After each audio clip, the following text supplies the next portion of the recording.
Conselho Monetário Nacional se reúne nesta quinta-feira, vai ser um dia animado amanhã, hein? Para debater a possibilidade de estabelecer um novo prazo de referência para o sistema de metas de inflação. Traz ele de novo, Fernando Nakagawa e Renata Agostini. Gente, vocês passaram um tempão nessa apuração entre meta ao ano, meta contínua. Renata, explica primeiro para as pessoas o que é isso, porque fica todo mundo confuso. O que está sendo discutido? Você não medir mais a inflação no ano, medir ela continuamente? Dá uma simplificada, uma mastigadinha para todo mundo. Gente, metas de inflação é um sistema que o país tem e que ele serve como guia para a atuação do Banco Central. Então, vai lá o CMN, como a gente chama, né, os jornalistas de economia chamam, o Comitê Monetário Nacional, ele se reúne e define essa meta. E é essa meta que o Banco Central, usando a taxa de juros, ele vai perseguir. Então, ele vai lá modular onde vai estar a taxa básica de juros para tentar ali mexer com o apetite da economia, né, acelerando ou freando, facilitando o acesso ao dinheiro ou não, na tentativa de levar a inflação para essa meta que foi definida. Qual é a meta deste ano? 3,25%, que é a inflação que o país deveria ter para estar na meta. Tem uma banda de tolerância, 1,5%, para mais ou para menos. Então, meta de inflação é isso, ela serve como uma guia mestra. Por que ela é importante? Porque, veja, se você tem uma meta de inflação muito baixa, isso significa que o Banco Central vai ter que remar mais para que, no caso de você ter uma pressão inflacionária, que é o que basicamente o Brasil sempre enfrenta.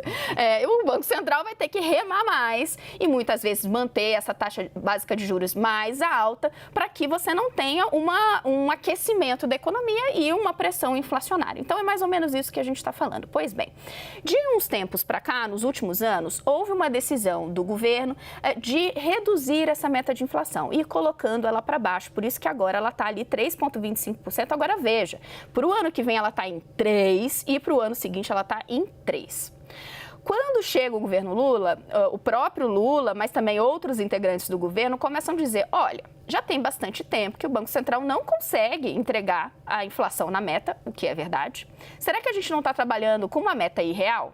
Será que mudar essa meta também não deixa ali o Banco Central um pouquinho mais desafogado, um pouco mais liberado para fazer uma política monetária menos restritiva? Ou seja, a Selic, será que ela não ganha uma folguinha, né? Ele não tem um pouquinho mais de espaço para fazer isso? O mercado discorda, a Naka que vai te explicar tudo. Não sabemos a cor da meinha dele, mas eu tenho certeza que ele está com uma meinha muito feliz para ensinar a vocês sobre esse rolê. A questão esse foi o ponto que o governo Lula começou a colocar na mesa. Será que essa meta ela não tem que ser revista? E isso causou um arrepio enorme no mercado. Pois bem, a gente vai ter agora essa reunião do Conselho Monetário Nacional. Quem está no CMN? É o ministro da Fazenda, Fernando Haddad, a ministra do Planejamento, Simone Tebet, e Roberto Campos Neto, presidente do Banco Central. Então, esses três, mas veja, o governo tem maioria garantida, né? Tem 2 ministros ali. Esses três vão conversar sobre a meta lá na frente. Em tese, é sempre isso que acontece. Eles vão sentar e falar, será que a gente tem que rever alguma meta lá na frente?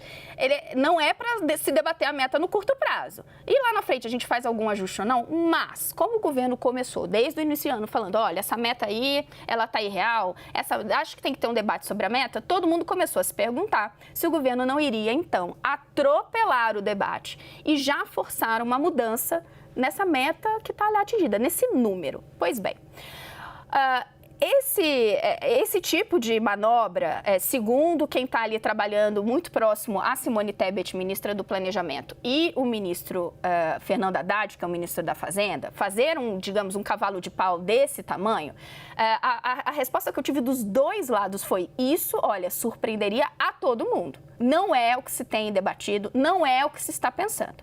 O que se está pensando é conversar sobre, e aí vem esse outro detalhe que parece muito chato, mas ele é relevante, gente. sobre mudar a lógica da meta. Em vez de a gente pensar numa meta, que eles falam, né, meta calendário, ano calendário, então uma meta para cada ano, a gente traça uma meta que o país, que o Banco Central, que a gente tem que perseguir, e não necessariamente ela tem que ser cumprida naquele finalzinho. Então, se a gente falar que é uma meta de 3,25, ela não precisa estar ali em 2023, ela pode ser cumprida no ano seguinte, um pouco mais à frente. Seria a meta contínua. Ela é um ponto que o país tem que chegar até ele. E isso, no entendimento do próprio ministro Fernando Haddad, ele já elaborou isso publicamente, isso seria um modo mais adequado de fazer a gestão da coisa toda. Então, o que se espera é que esse debate se inicie ali. E veja, achei muito interessante que quem está ali o tempo todo com o Fernando Haddad diz que, nesse ponto, ele acha até que ele consegue trazer Roberto Campos Neto para o time do governo. Ele não acha que, se eles propusessem uma mudança na meta mesmo, no número que tem que ser perseguido, o Campos Neto já falou publicamente que acha que não é o momento de tratar de nada disso, né? Mas nesse debate eles acham que tem uma chance, sim, de trazer Campos Neto para o lado deles. Naca.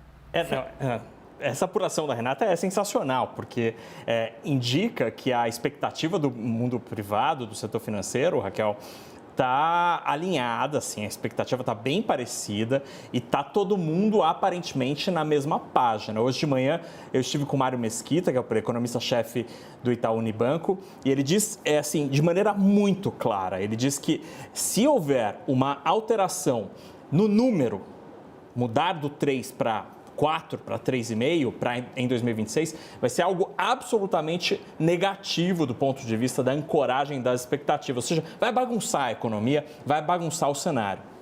Agora, a mudança, deixar de usar uma meta para cada folhinha, para cada calendário e ter uma meta contínua para vários anos, permanente, como ele prefere usar o termo, será um aperfeiçoamento. Ele lembrou que o Brasil foi um dos primeiros países emergentes a adotar o regime de metas de inflação, que naquela época era só moda entre as economias desenvolvidas, os Estados Unidos, os europeus. O Brasil foi um dos primeiros emergentes e está sendo, se confirmar isso amanhã, um dos últimos a ter uma meta permanente, porque este mecanismo passou a ser usado por vários países. E aí, sobre o número, é interessante, porque ele tem uma posição muito forte.